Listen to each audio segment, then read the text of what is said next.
안녕하세요. 최정호의 만남, 채채비, 채박의 체온과 비움 시간이 돌아왔습니다. 오늘 손님은 이강욱 교수님 모셨습니다. 안녕하십니까? 안녕하세요. 네. 이강욱입니다. 네, 반갑습니다. 반갑습니다. 네, 시간 내주셔서 감사합니다. 네, 영광입니다. 지금 현재 간단하게 본인 소개하고 어디서 어떤 일을 하시고 계시는지, 소속, 일하시는 곳 이런 거 간단하게 말씀해 주시면 감사하겠습니다. 네, 저는 지금 강원대학교 의학전문대학원에서 근무하고 있는 교수이고요. 또 정신과 의사로 강원대학교 병원에서 근무를 하고 있습니다. 네, 고맙습니다. 정신과가 굉장히 분야가 넓고, 이제 여러 분야가 있을 수 있는데, 선생님 특히 어떤 진료를 할 때 어떤 특정 분야를 하시는지, 또 관심 있으신 진료 분야, 또 하시고 있는 일들이 좀 특정한 것이 있는지 한번 여쭙고 싶습니다. 네, 우리나라 의료 체계상, 병원을 이제 방문하시는 모든 분들을 다 진료를 해야 되고요.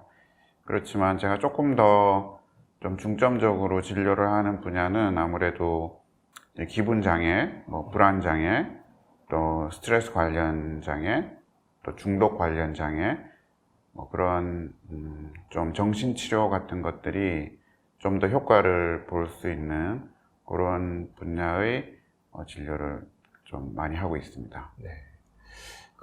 정신과 분야에서 특히 이제 선생님이 주로 나는 다른 사람들하고 좀 차별화가 된다.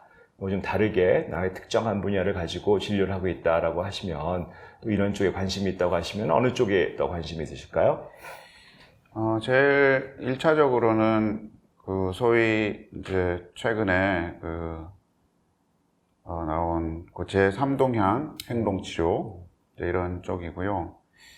그 다음에 이제 마음 챙김이나 아니면 자기자비 같은 명상 기반의 치료법, 또 역할 이론이나 집단 치료의 이론, 또 사회 측정학 같은 걸 기반으로 하는 심리극, 사이코드라마 기법을 이용한 것들, 그런 것들을 이제 골고루 섞어서 좀 제일 내담자 아니면 환자분에게 맞는 이제 최적화된 그런 정신치료를 하려고 하는데요.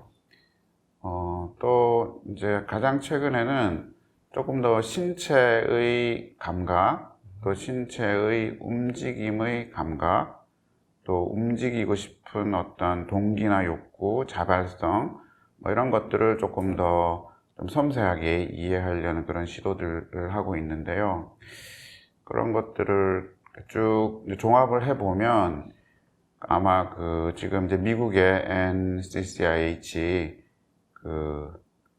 보안통합의학에서 얘기하는 MBI, Mind Body Intervention과 좀 비슷한 개념이 되어가고 있지 않나 이렇게 생각이 듭니다. 제가 들어보니까 통상적인 정신과 진료하고 조금 약간 다른 것들이 있는 것 같은데, 네. 어떻게 그런 쪽에 관심을 가지게 되신 무슨 계기 같은 게 있으실까요? 저도 약물 치료도 하고, 또 기존의 역동 중심의 정신치료를 이제 하려고 애를 많이 써왔고, 아직도 약물 치료는 이제 제가 주로 많이 하는 거이기도 한데, 그런 치료법으로 접근 자체가 잘 되지 않는 그런 경우들을 이제 경험을 하게 됐습니다. 그래서 2011년부터 한 8년 동안 지역 사회에서 이제 정신의학적인 접근을 하는 정신건강복지센터라는 게 있는데, 제가 이제 강원도 광역센터 일을 한 8년 동안 했었고요. 그런 것들을 하면서 이제 지역에 나가서 그분들을 이제 자살이라든지 폭력이라든지 중독이라든지 또 재난에 대한 것들이라든지 또 중증 질환자의 어떤 재활이라든지 그런 것들을 이제 하나하나 이렇게 살펴보니까 일반적으로 정신과 진료실에서 하는 그런 방법으로는 좀 한계가 많다는 걸 절감을 하고 있었고요.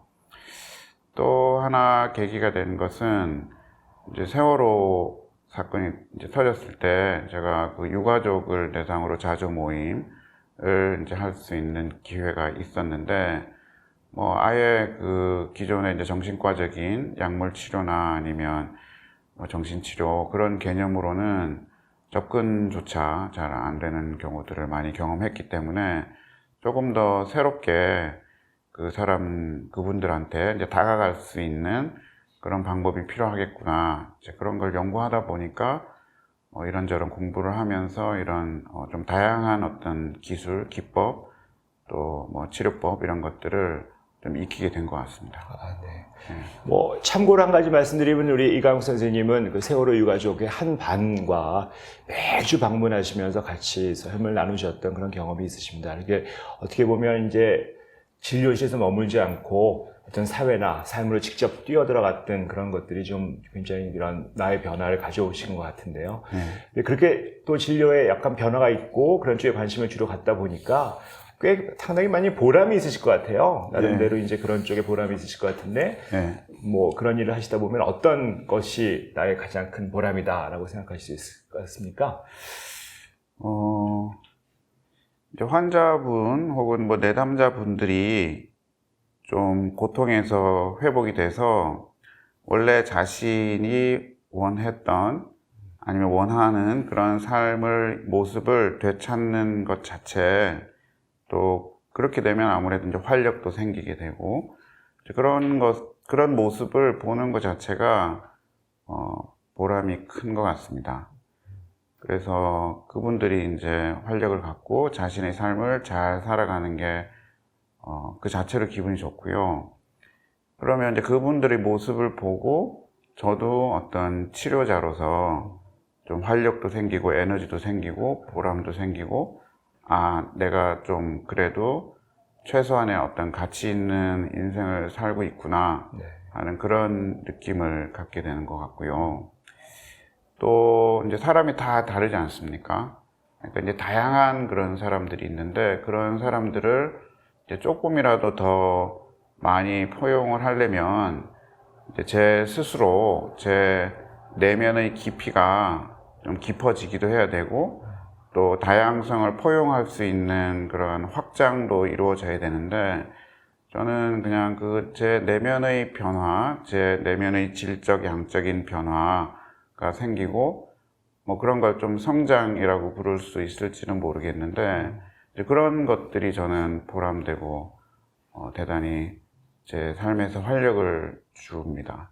그래서 뭐 그런 것들이 제가 이런 일이 좀 힘들 때도 많이 있는데, 좀 그래도 지치지 않고 계속하는 원동력이 되는 게 아닌가 이렇게 생각이 듭니다. 아, 네.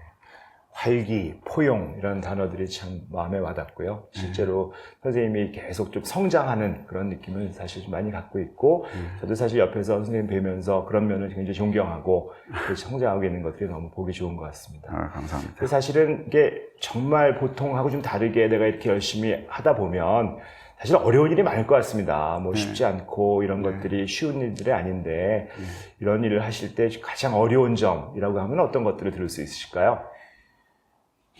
물론 뭐 현실적으로 뭐 시간의 제약이나 아니면 공간의 제약, 또 여러 가지 뭐 외부적인 그 현실적인 여건상의 어려움 같은 것들이 언제나 있기 마련인데요.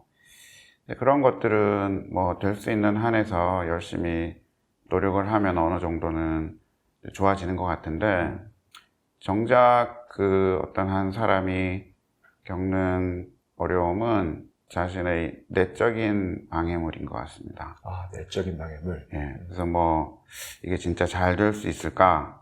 아니면 정말 내가 옳은 일을 하는 건가? 아니면 내가 정말 다른 사람을 도와줄 수 있을 만큼 공부가 충분히 돼 있는가?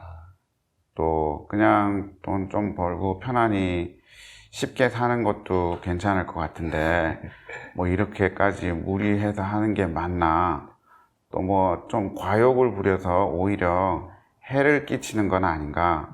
이런 이제 자기 자신에 대한 의심, 또 뭐 자책, 또 약간의 자신감이 떨어지는 이런 생각들, 이런 것들이 이제 제 내면에서 끊임없이 만들어지는데, 어떤 건 맞는 점도 있고 어떤 점은 맞지 않는 점도 있을 텐데, 어쨌거나 이제 좀 그런 것들이 괴롭고, 그런 게 괴로울 때마다 제가 하고 있는 일을 좀 포기하고 좀 쉽게 살고 싶다 하는 생각이 이제 들긴 하지만, 그래도 그냥 어쩔 수 없는 제 내면의 고통이다 생각하고 받아들이면서 그냥 수용하려고 애쓰고 있습니다. 아, 그야말로 그 진료에서 해야 되는 수용을 내 생각 속에서도 하여튼 수용하고 받아들인다는 것들을 정말 실천하시고 계시는군요.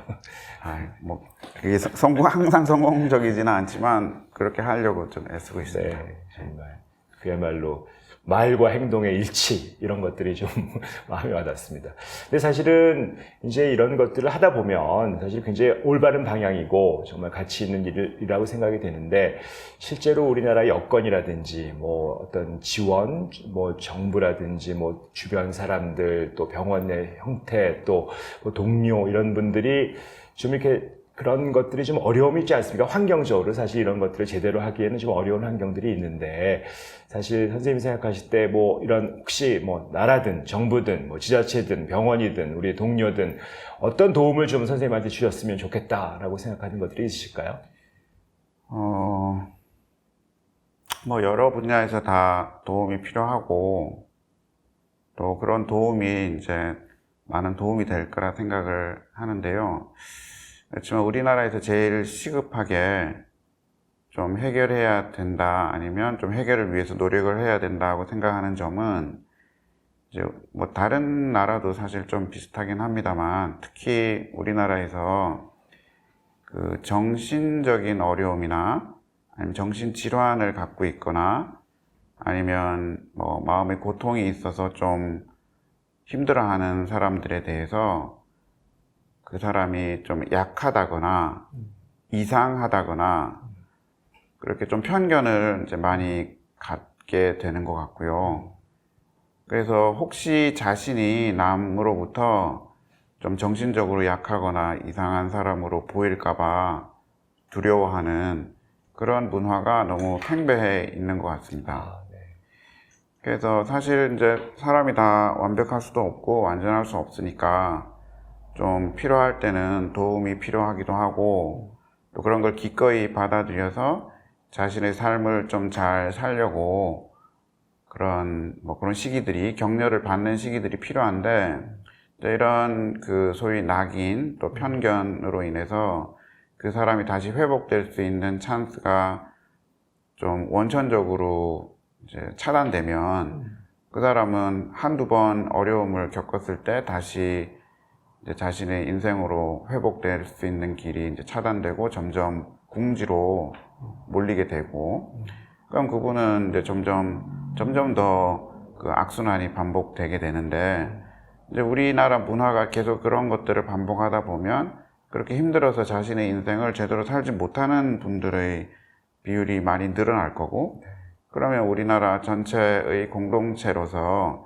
져야 되는 어떤 공동의 부담이 더 커지는데, 이제 그런 공동체가 이제 하나로서 전체가 다 잘 나가야 된다 하는 그런 문화적인 의식이 좀 부족한 것 같습니다.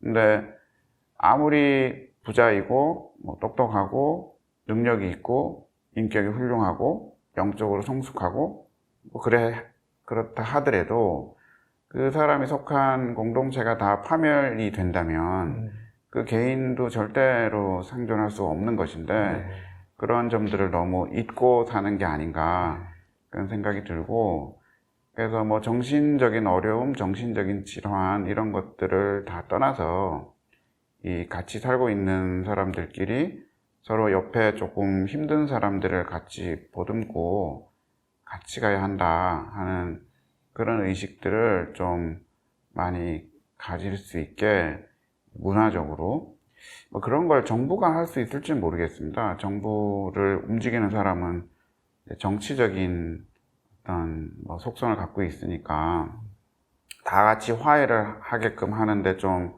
오히려 좀 한계를 갖고 있지 않나 생각이 들고, 이런 것들은 시민 주도로 어떤 문화적인 어떤 성숙한 그런 문화를 통해 가지고 좀 이룰 수 있지 않나 그런 생각이 듭니다. 네, 정말 흔히 얘기하는 그 가치의 가치 이런 것들을 좀 말씀해 주시고 오늘 진짜 마음에 많이 와닿았습니다. 실제로 잘 포용하는 것이 우리 공동체가 다 함께 잘 살고 성숙하는 길이다라는 거 정말 마음에 와닿고요. 실제로 그러면 선생님이 생각하실 때는 한 사람이 정신적으로 건강하다, 소위 그런 것들은 무엇을 의미한다고 생각하십니까? 정신 건강이란 무엇일까요? 정신이 건강하다고 할 때 정신만 딱 떨어져 가지고 정신 건강, 다른 거는 건강하지 않음. 근데 이런 상태는 아마 없다고 생각이 들고, 네. 그 소위 이제 WHO, 그 세계보건기구에서 그 바이오사이코소셜, 그러니까 생물학적인, 또 심리적인, 또 사회적인 그런 건강이 골고루 갖춰졌을 때, 그게 이제 전체적으로도 건강이고, 정신 건강도 보장되는 게 아닌가 하는 생각이 듭니다. 그리고 이제 그런 건강한 상태 그 자체는 큰 의미는 없을 것 같고요. 그런 건강한 상태를 통해서 이제 매일매일의 삶 속에서 이제 자신의 인생의 가치나 아니면 이제 삶의 방향을 잃지 않고 이제 그 자신의 에너지와 활력을 느끼면서 각자 의미 있는 삶을 살아가는 것, 또 그렇게 살아가는 자신의 모습을 수긍하고 인정하는 것, 그런 것들이 이제 진정한 그냥 삶 자체이고 그 삶을 받아들이는 것이 그 진정한 정신 건강이 아닌가 이런 생각합니다. 네, 정말 그야말로 떨어진 정신 건강은 없다. 가치, 인정 이런 그런 어떤 핵심 단어들이 정말 큰 울림을 주는 것 같습니다. 그러면 사람들이 일반적으로 정신 건강을 잘 유지하려면 어떻게 해야 될까요? 저도 이제 제 자신이 건강이 유지가 잘 되지 않을 때가 있는데요. 되게 이제 살다 보면 항상 어려울 일들이 발생할 수밖에 없는 것 같습니다. 이제 그게 그런 것이 사실 나를 위해서 우주를 누군가가 만들어 준 건 아닐 거거든요. 아마 이제 우주가 있고 그 우주에 내가 한 요소로서 툭 떨어진 거죠. 그러니까 내가 알아서 좀 잘 적응하면서 내 삶을 잘 영위를 해 나가야 되는데, 본능적으로 나한테 내가 잘 살 수 있도록 그 여러 가지 여건이 되지 않으면 자꾸 원망을 하게 되는 것 같습니다. 네. 그리고 그 원망에서 벗어나지 못하다 보면 내 이제 정신 건강이 무너지고, 그 건강이 무너지다 보면 신체적인 건강도 무너지고 사회적인 기능도 떨어지고 다 그런 것 같고요. 그래서 이제 1차적으로는 그냥 제 생각으로는 좀 힘든 일이 있어도 이런 힘든 일은 내가 여기 태어난 이상 어쩔 수 없이 감내를 해야 되는, 그냥 불가피하게 생길 수 있는 일이라는 걸 빨리 받아들이고, 그 대신에 내 삶에서 내가 일단 태어났으니까 내가 생명체로서 어떤 것들이 내 삶에 중요한가 하는 것들에 대한 어떤 그런 걸 발견하려고 하는 그런 노력들이 필요하고, 그런 걸 이제 고상하게 얘기하면 이제 성찰이라 할 텐데요. 그런 성찰을 통해 가지고 자신의 추구하는 삶의 방향을 좀 깨닫는, 그런 게 영적인 것일 수도 있고, 여러 가지 철학적인 것일 수도 있고, 인문학적인 것도 있을 수 있는데, 그런 것 통해 가지고 이제 어려움에도 불구하고 좋든 싫든 자기 삶을 받아들이고 자기 삶을 묵묵히 살아가는 것, 이런 것들을 이제 제가 하는 그 심리학에서는 심리적인 유연성이라고 하는데요. psychological flexibility라고 하는데, 이제 그런 것들을 유지하는 것이 자신의 밸런스를 유지하고 정신 건강을 좀 지속하는 데 큰 도움이 되지 않을까 이렇게 생각이 듭니다. 네. 원망하지 말고 성찰하라 라고 하는 단어로 정리가 될 수 있을 것 같은데, 참 진짜 맞는 말이고 깊은 말씀일 수 있는데, 정작 지금 너무 정신적으로 고통이 있고 힘들어서 너무 힘들고 아프고 이러신 분들한테는 참 그 말이 이렇게 막 왔을 때 내가 받아들이거나 그렇게 참 어려울 것 같습니다. 진짜 내가 원망해서 병이 났나, 너무 힘들다, 내가 이렇게 고통이 있는데 어떻게 성찰을 할 것인가, 이런 식으로 받아들일 수 있을 것 같거든요. 실제로 지금 현재 그야말로 정신적으로 여러 가지 문제점들 때문에 고통을 많이 받고 계시고, 소위 힘들고 어렵고 도저히 어떻게 할 수 없다고 생각이 되시는 분들이 만약에 지금 이 자리에 있다고 생각하시면, 그분들에게 이제 구체적으로 조금 좀 어떻게 해보셔라 라고 하는 말씀을 좀 주실 수 있으실까요? 쉽지 않겠죠. 특별한 팁, 어떤 간단한 방법이 있을지는 잘 모르겠습니다. 그러니까 그분들이 겪고 있는 고통이 그렇게 단순한 것은 아닐 거라고 이제 인정해 드리는 게 필요할 것 같고요. 그분들의 고통이 매우 고통스럽다는 것을 먼저 잘 위로받는 게 필요할 것 같습니다. 그리고 그 고통이 꼭 이제 본인 자신이 잘못해서 생긴 것이 아니고 그냥 살다 보면 그렇게 이제 그런 일을 당할 수 있다고 이제 이해받는 것들이 이제 1차적이라고 생각이 들고요. 그런데 조금 이제 생각을 해보시면 내가 고통에서 단순히 내가 지금 겪고 있는 고통의 원인을 찾거나 그 원인을 자꾸 파헤치거나 거기에 머물러 있는 그런 이제 시도들이 내가 고통에서 벗어나는데 도움이 되는지를 좀 확인해 보시는 게 필요할 것 같아요. 네. 약간은 여유를 갖고 아주 이제 힘드시겠지만 약간의 여유를 갖고 이 고통을 받고 있는 것은 틀림이 없고 나는 엄청나게 많은 이제 힘든 그런 체험을 하고 있는데 그 체험 속에서 내가 어떤 행동을 하고 있고 그 하고 있는 행동이 나한테 도움이 되는 것인가 하는 그런 것들을 조금 생각해 보시는 게 필요할 것 같고요. 만일에 그게 도움이 되지 않는다고 생각이 들면 조금이라도 나한테 도움이 되는 약간의 성공을 아주 미미한 성공을 경험하시는 게 필요할 것 같습니다.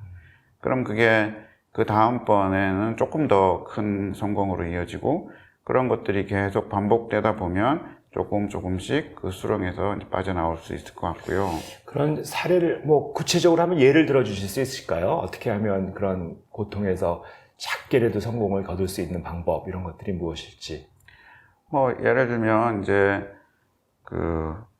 사업을 하다가 이제 좀 잘 안 돼가지고 소위 이제 파산을 했다고 칩시다. 그러면 이제 온갖 수치심과 절망감과 또 분노와 이런 걸로 이제 대개는 마음의 고통이 심하니까 이제 술을 찾거나 아니면 혼자 이제 고립돼서 다른 사람들이 나를 좀 바보로 볼 거나 이런 수치심 같은 것도 있을 거고 또 자책감도 있고 해서 이제 고립된 생활을 혼자 하면서 술만 먹겠죠. 그러면 이제 그렇게 하는 이유는 그런 심리적인 고통을 피하기 위해서 그렇게 고립을 스스로 시키는 것인데 그래서 그 당시에는 약간의 괴로움이 좀 술 먹는 동안 또 피해 있는 동안에는 조금 그 고통이 덜해지는 것 같지만 또 술이 깨고 또 혼자 있고 또 있었던 지금 현실을 생각하면 어김없이 고통은 변함없이 계속 더 지속이 되는 거고요. 또 그 시간이 계속 지속되면 될수록 더 큰 구덩이에 이제 빠진 것처럼 수렁에서 헤어날 수 없다는 절망감은 더 커질 것 같습니다. 근데 그때 조금이라도 예를 들면 하루에 30분이라도 밖에 나가서 햇볕을 쐬고 걷는다든지 그래서 조금이라도 신선한 바람을 쐬고 밝은 햇볕을 쐬고 자연을 조금 느끼고 또 아주 친한 친구와 그냥 잠깐 같이 있는 시간이라도 갖는다면 약간의 위안이 될 수 있고 그런 건강한 위안을 얻을 수 있는 행동을 조금씩 하다 보면 그 다음에는 조금 더 용기를 내서 활동의 행동의 레파토리나 이런 것들이 좀 늘어날 수 있을 겁니다. 그래서 그런 식으로 이제 조금씩 내 긍정적인 행동을 늘려가는 게 좋을 것 같고요. 그래서 평상시에 그런 일을 다 하기 전에 이제 긍정적인 활동의 목록, 취미 활동, 아니면 친구와의 교제, 종교 활동, 이런 것들이 사실은 습관처럼 이렇게 많이, 그 사람의 삶에 녹아져 있었다면, 그래서 그런 어려움이 있을 때 훨씬 극복하기 좋을 거라고 봅니다. 네. 혹시 지금 이 방송을 보시고 계시는 분 중에서 너무 고통스럽고 너무 아프셔서 술 드시고 계신 분 계실 것 같은데요. 지금 선생님 말씀에 의하면 술 그만 드시고 일단 일어나셔서 조금이라도 걸어보자, 움직여보자, 내 친구 누구에게도 연락 한번 해보자 라는 말씀이십니다. 이게 결국 술 드시고 계신 것만이 내 고통을 해결할 수 있는 길은 아니고 따져보면 그것으로 인하여 고통이 더 심해지고 어려워지고 그 구덩이에 빠진다 이런 말씀이신 아주 잘 전해주신 것 같고요. 실제로 어떤 구체적인 행동이 나를 변화시킬 수 있다는 것들이 정말 분명하기 때문에 조금 술 그만 드시고 이제 움직여 주시면 좋겠습니다. 근데 정작 우리가 이제 이게 고통이 받고 이런 분들도 되게 많고 하지만 사실 많은 분들이 내 가족이 고통받을 때, 뭐 말하자면 내 애가, 내 아내가, 뭐 우리 남편이, 우리 부모가 정신적으로 너무 고통받는데 어떻게 해야 될까요? 하는 거를 궁금해 하시는 분들이 상당히 많이 있습니다. 실제로 당사자가 아닌데 지금 분명히 이 방송을 보시는 분들 중에서도 그 가족이 사실 굉장히 힘든데 내가 어떻게 해야지 모르겠다. 굉장히 무력감도 느끼시고 걱정도 많이 되시는 분들이 많은데요. 그런 어떤 가족에게 내가 한 말씀 좀 어떤 팁을 주신다고 하면은 이 고통받는 가족을 둔 가족은 어떻게 해야 될까요? 네. 사람이 역시, 일단 이제 생명체니까 뭐 먹고 또 숨도 쉬고 해서 이제 그 기본 생명체로서 생존을 해야 되는데 그런 그 생존에 대한 아주 기본적인 조건만 충족이 되면 인간은 그 사회적인 동물로 돌아가는 것 같습니다. 그래서 그 여러 가지 이제 힘든 일을 겪으면서 심리적인 고통이 있을 때 그 개인으로서 이제 더 이상 이제 생존하기 힘들다고 생각이 들 때 누군가가 내 옆에 연결된 사람이 있다는 느낌, 그런 것들이 이제 가장 원초적으로 그 사람한테 힘을 줄 거라고 생각이 들고요.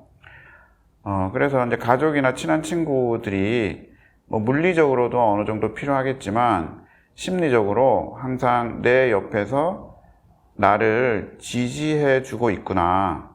뭐 내 생각이 옳거나 아니면 내가 뭐 어떤 논리적으로 뭐 이해를 받는다 이런 걸 떠나가지고 그냥 내 옆에 있어 주는구나 하는 그 느낌을 이제 받도록 해주는 것이 가장 그 힘이 될 것 같고요. 그때 이제 뭐 저도 이제 정신과 의사니까 이제 진료를 하면서 가끔 그런 함정에 빠지곤 하는데 그 좀 어설프게 조언이나 충고 이런 것들은 대부분은 크게 도움이 되지 않는 것 같습니다.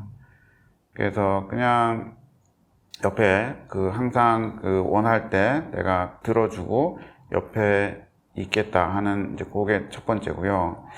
조금 더 할 수 있다면 그 사람의 경험을 공감을 해 주는 것인데 이제 공감이라고 하면 뭐 물론 그 이제 인지적으로 그 사람이 그럴 수밖에 없겠구나 하고 이해하는 것도 있지만 또 그 사람이 겪고 있는 감정이 어떤 것인가를 좀 잘 같이 느껴주는 것도 있고 또 그 사람이 어떤 일을 당하면서 느꼈을 때 그 이제 아주 겪는 그 심리적인 불안과 신체적인 증상 이런 것조차도 좀 같이 공감해 주려고 하면 그 사람들이 이제 도움이 될 텐데, 근데 그 공감이 쉽지는 않은 것 같습니다. 저 같은 이제 뭐 소위 전문가라고 하는 사람도 상당히 훈련되지 않으면 그 공감하지 않고 자칫 조언이나 충고로 빠지기 쉽거든요. 그래서 가능하다면 이제 그런 뭐 공감을 할 수 있으면 좋은데 뭐 너무 이렇게 애쓸 필요는 없다는 생각이 들고요. 또 근데 공감하려고 하다 보면 공감 자체는 잘 못하지만 저 사람이 나를 그래도 이해해 주려고 하는 진정성이 있구나 하는 그런 느낌을 받을 때 또 그 사람은 위안을 많이 받을 수 있을 것 같습니다. 그런 그 태도 그런 것들이 이제 중요할 것 같고요. 그래서 그냥 그 가까운 사람은 하여튼 옆에 계속 그 떠나지 않을 거다라고 하는 그 확신들 그런 것들이 이제 가장 큰 힘이 될 거라고 봅니다.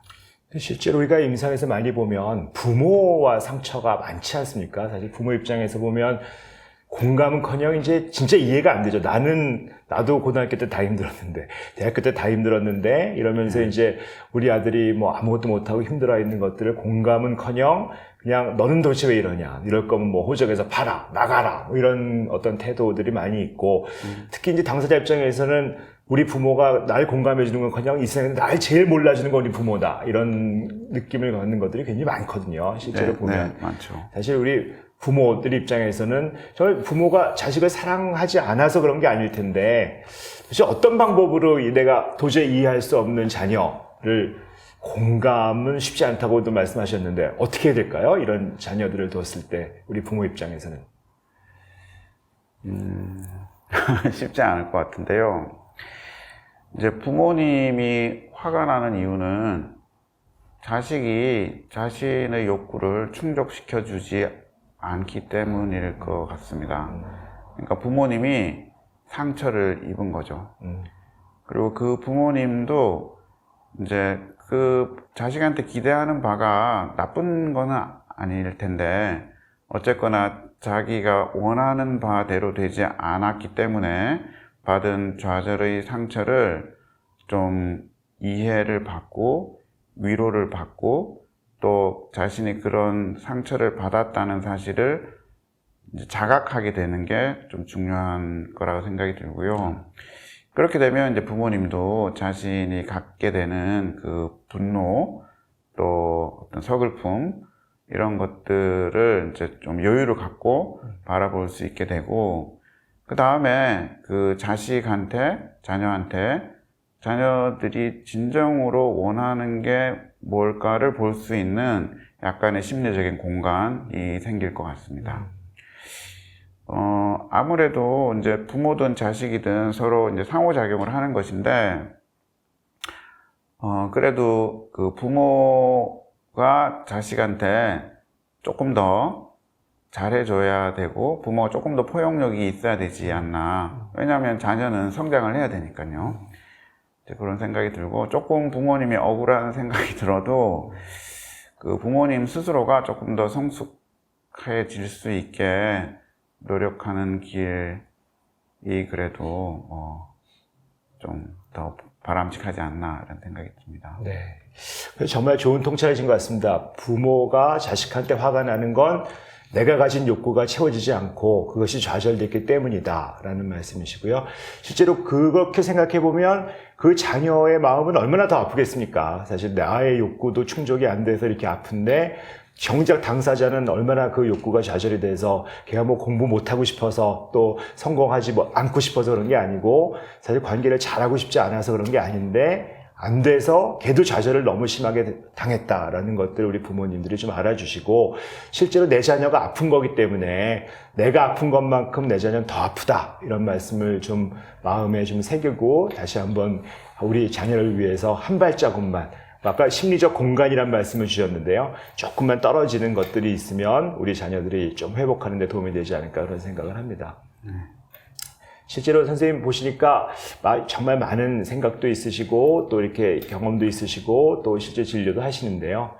정작 선생님의 스트레스는 되게 많으실 것 같아요. 진짜 해야 될 일도 많고 이런 것들이 되게 많은데 사실은 본인의 어떤 스트레스 관리 또 어떤 정신건강의 유지 이런 것들은 어떤 방법으로 하고 계신지 그것들이 궁금합니다. 저도 조금 나이가 드니까 제가 할 수 있는 것보다 해야 된다고 생각하는 일의 양이 더 많아지고 그러면서 이제 제가 의식하지도 않았는데 제가 많은 스트레스를 받고 있다는 거를 이제 어느 순간 알게 되고 그러면서 이제 몸이 아프더라고요. 그래서 뭐 검사를 해보면 이제 딱히 병이 있는 것은 아닌데 여기저기 이제 몸에 신호가 오는 걸로 봐서 저도 이제 스트레스 상태에 있는 것은 분명한 것 같고요. 그래서 한 5, 6년쯤 된 것 같은데 이제 뭐 좀 계기가 있어가지고 그 명상법을 좀 배웠고요. 그래서 아침에 일어나자마자 이제 아무리 짧은 시간이라도 그 명상의 시간을 좀 가지려고 합니다. 네. 그래서 주로 이제 알아차림 명상인데 이제 호흡 알아차림을 하고요. 시간이 조금 되면 이제 걷기 명상도 좀 하고요. 그 다음에 이제 출근을 이제 가능하면 걸어서 이제 하려고 하는데요. 그 걸으면서 이제 자연을 좀 많이 접하려고 합니다. 그 꽃이나 나무도 보고, 하늘도 보고, 바람도 느끼고, 새소리도 듣고, 또 흙에 닿는 그 감촉, 이런 것도 느끼고, 그런 것들이, 저희 마음에 여유를 많이 주는 것 같고, 이제 흥분되고 긴장된 어떤 신경을 이렇게 좀 많이 가라앉혀 준다는 느낌이 많이 들고요. 다행히 저희 대학에 이제 숲속에 이제 둘레길이 조성이 되어 있는데, 그 출근길을 이제 글로 택하면서 제가 많이 도움을 받는 것 같고요. 이제 제 개인적으로 이제 그렇게 하는데, 또 하나 이제 제가 큰 위안을 받는 것은 제 이제 친구들하고 뭐 큰 목적 없이 노닥거리는 건데요. 그래서 제 이제 대학 친구들하고 주기적으로 만나서 그냥 놉니다.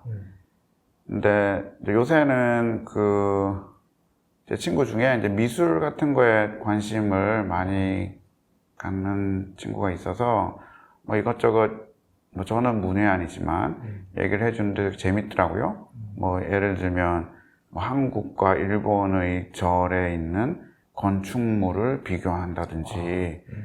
그래서 뭐 저는 알듯말듯한데 하여튼 신기하고 그런 문화적인 또 예술적인 소양 같은 것들을 친구를 통해서 이렇게 얻게도 되고 또 부담 없이 좀 친밀감도 느끼게 되고 그런 것들이 큰 힘이 되는 것 같습니다.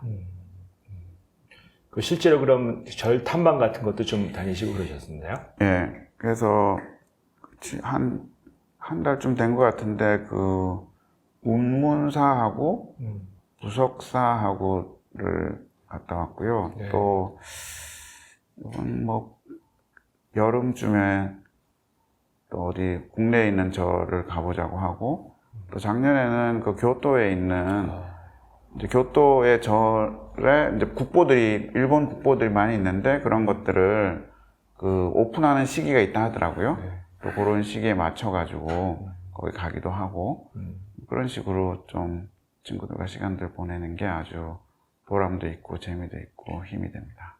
네, 사실 뭐 대학 교수님으로 일을 하시다 보면 정말 바쁘고 특히 의사라는 직업이 상당히 바빠서 어떻게 보면 시간을 쪼개서 막 써야 될 것 같고 시간이 너무 아쉬울 것 같은데 사실은 둘레길로 출근하시고 그다음에 또 철철이 절도 가시고 이런다는 것들이 사실 어떻게 보면 일반적으로 뭐 바쁘게 사는 사람들에 의하면 굉장히 시간 낭비처럼 여겨질 수도 있을 것 같은데 그렇게 그런 또 아침이라도 명상하시고 이런 것들이 교수님 생각에는 정말 그런 것들이 정말 필요한 것인지 어떻게 그렇게밖에 할 수 없는 것인지 시간이 너무 아깝거든요 사람들은. 네. 근데 이제 시간이 아까운데요. 제가 갖고 있는 시간은 하루에 24시간입니다.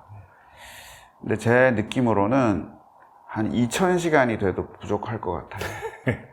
그러니까 시간을 2시간을 제가 절약한다고 해서 제 시간이 절대 뭐 그 정도를 가지고 제가 그럼 26시간이 되면 제 인생이 더 좋아지거나 제가 해야 될 일이 줄어들거나 그럴 것 같지는 않거든요. 그러니까 어쩔 수 없이 제가 할 수 없는 부분은 좀 내려놓고 멈춰야 되는 그런 시간이 틀림없이 필요한 것 같고요. 저는 그냥 개인적으로는 그렇게 멈추는 시간이 없으면 사는 것 자체가 힘들 것 같습니다. 정말 중요한 말씀이신 것 같습니다. 멈추지 않으면 살지 못한다. 사실 너무 바쁘신 분들한테 정말 꼭 드리고 싶은 말씀일 수 있고요. 아무리 시간이 늘어나도 바쁜 거는 없어지지 않기 때문에 지금 이 자리에 멈춰서 정말 좋은 시간 가지시고 그런 것들이 있어야 사실 스트레스도 관리가 되고 내가 하고 싶은 일도 더 잘할 수 있을 것이라는 것을 몸으로 말씀해 주시는 우리 이 교수님이십니다. 실제로 우리가 보다 보면 이제 많은 젊은 청년들이 우리나라에서 살기 참 어렵다라고도 말씀 많이 하고 계시고요. 그다음에 실제로 뭐 여러 가지 여건도 참 힘들고 그런 것 같습니다. 그래서 혹시 이 시대를 살고 있는 젊은이들, 뭐 우리나라 헬조선이다, 너무 뭐 기성세대 잘못해서 우리가 힘들다라고 하고 있는 청년들에게 하시고 싶으신 말씀, 좀 어떻게 그들이 어떻게 살아야 될까, 뭐 좀 인생의 선배로서 좀 말씀해 주실 게 있으실까요? 그 어려운 질문이네요. 그게 어렵다는 뜻은 이제 그 친구들한테 도움이 되는 얘기의 컨텐츠가 없다는 뜻이 아니고 그런 얘기가 그 친구들한테 진짜 도움이 될까가 의심스럽기 때문입니다. 네. 그러니까 기성세대가 지금 젊은 세대한테 과연 충고를 해줄 자격? 아니면 그렇게 얘기해 줄 수 있는 권리가 있나 하는 생각이 들고요.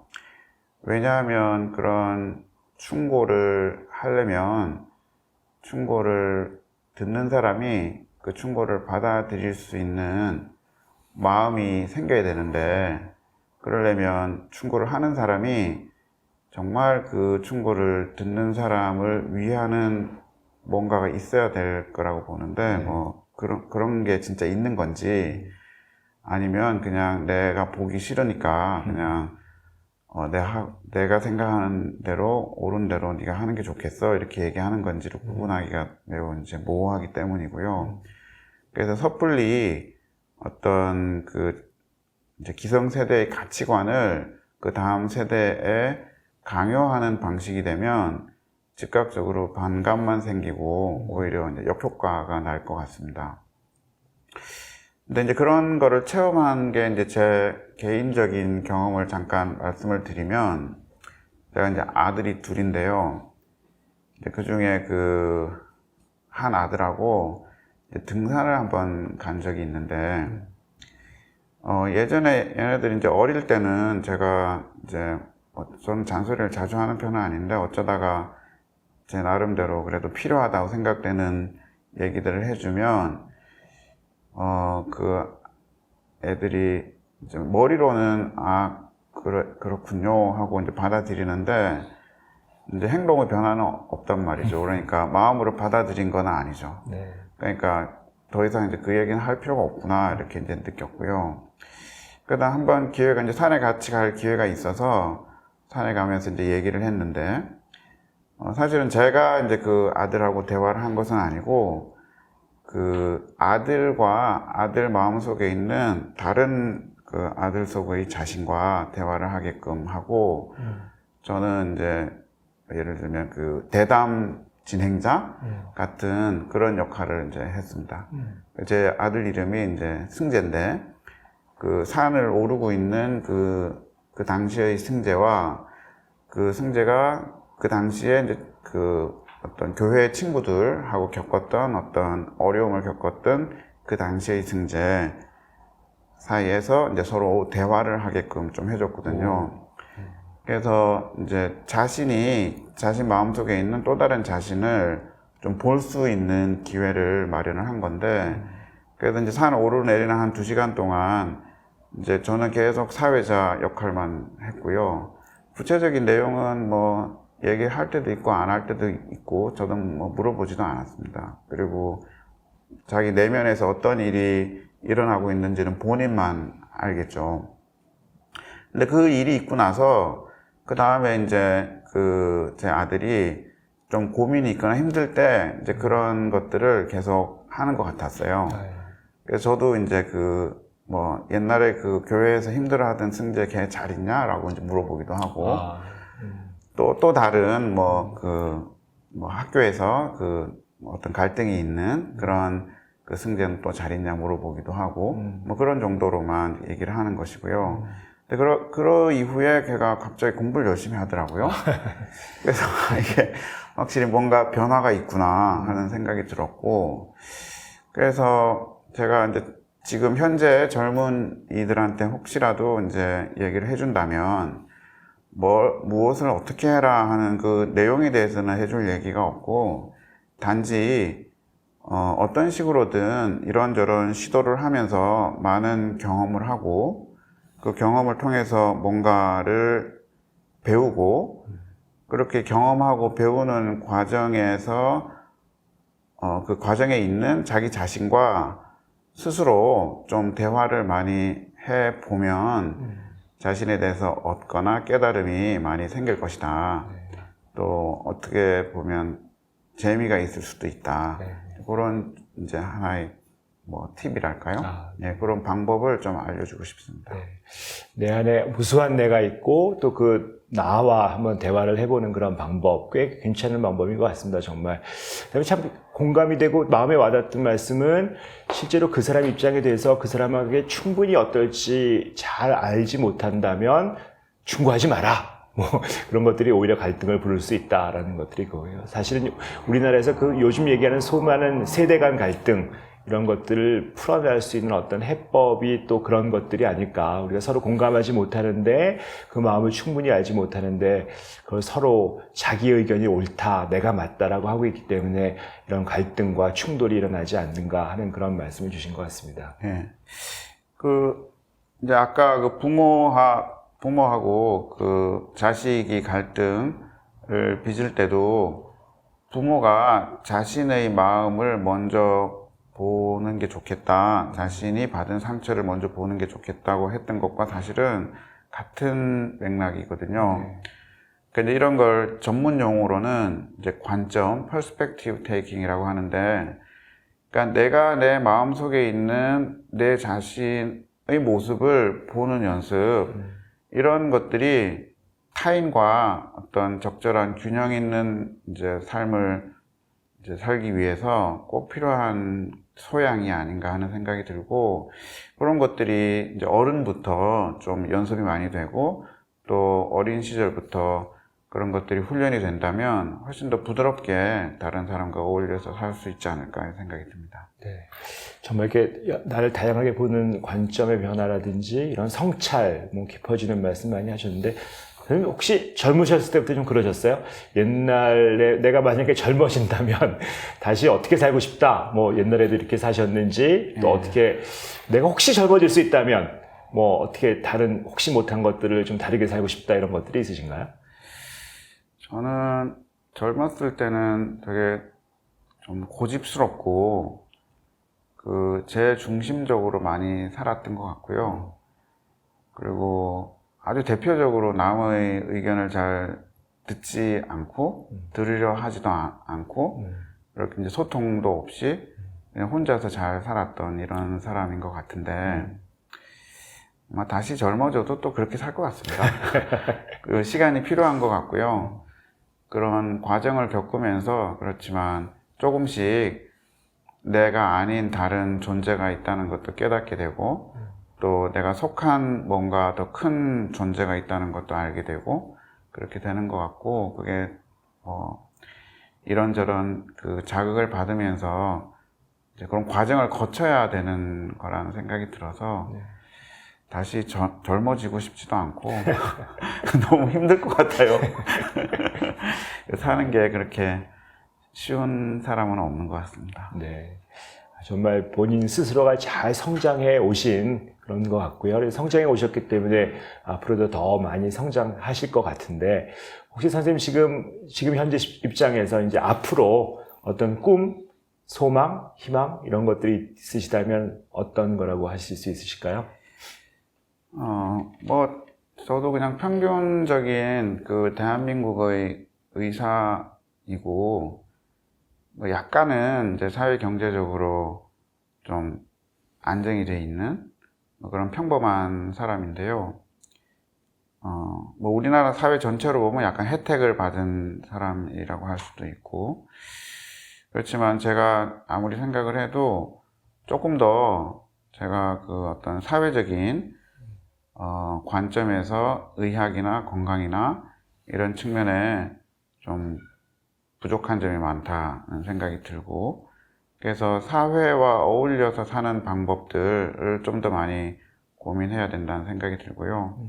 그런 사회와 어울리는 것들이 실제로는 사람과 연결되면서 생기는 친밀감, 어떤 이게 무조건적인 정이나 연민 같은 것들인데, 저의 개인적으로는 그런 것들이 그 기독교에서 얘기하는 사랑이나 불교에서 얘기하는 자비 이런 것과도 통해 있다는 생각이 들고, 그래서 이제 그런 것들을 추구하는 삶을 조금 더 좀 잘할 수 있으면 좋겠다는 생각이 들고, 그러면 지금보다 약간 더 나은 의사가 되지 않겠나 하는 생각이 들고, 그래서 조금 퇴보하지 않고 약간이라도 더 성장하는 의사가 되면 그걸로 저는 아주 대만족이고요. 그리고 이제 제 스스로 항상 좌우명은 아니지만 좀 잊지 않으려고 노력하는 것이 하나가, 뭐 그럴 리는 없는데 혹시라도 제가 유명해지거나 인기가 있거나 사회적으로 영향력이 있거나 이런 사람이 안 되려고 노력을 하고 있습니다. 왜냐하면 그게 제가 보기에는 너무나 중독성이 크고 또 어떤 사회적인 가치에 제가 매몰되면 제 개인의 가치를 잃고 제 삶의 방향이 좀 흐트러질 것 같은 두려움이 있거든요. 그래서 좀 균형을 갖고 안정되게 소박하지만 좀 약간씩 성장하고 성숙하는 그런 삶을 사는 게 저는 제 꿈입니다. 아, 네.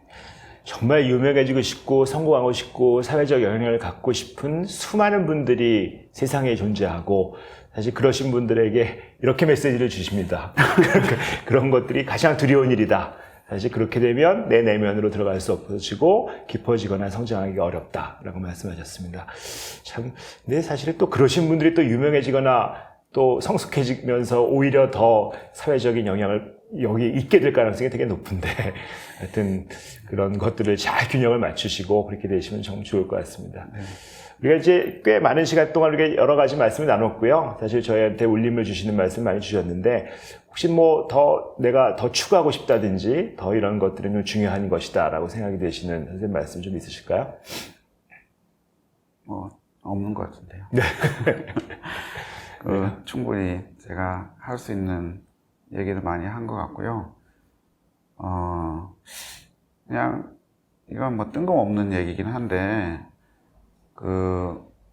저도 이제 대한민국 국민이니까 이 땅에 사는 사람들을 이렇게 좀 잘 보면, 뭐 다른 나라도 그런 역사를 겪었지만 유독 우리나라가 이리저리 이제 다른 민족과 갈등 속에서 고통을 많이 겪으면서 살아와서 그런 한이 많이 축적되어 있는 그런 곳이다, 그런 나라다 하는 생각이 많이 들어서, 조금이라도 여유가 있는 사람들이 조금 마음의 여유가 없는 분들을 자꾸 감싸면서 갈등을 좀 조장하지 않고 화해하는 그런 분위기로 가야 우리나라에 좀 미래가 있지 않을까. 안 그러면 너무 이 사회에서 소외되고 자기 삶을 전혀 살 수 없는 이런 사람들의 비율이 더 늘어나지 않을까,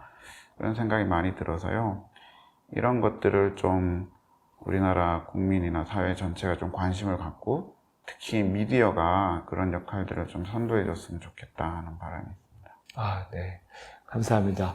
오늘 이강욱 교수님 모시고 여러 가지 얘기를 들었는데, 그래도 참 마음에 울림이 있는 게 정말 함께 가야 된다. 포용해야 된다. 그 다음에 조금이라도 나은 사람들이 우리의 힘든 것들을 좀 알아주고 공감하고 같이 가고, 그런 것들이 바로 공동체, 우리라는 의식을 굉장히 많이 마음에 주시는 것 같고요. 실제로 또 본인이 그렇게 사시려고 애쓰시는 모습이 너무 좀 큰 울림을 주시고 감동이 있는 것 같습니다.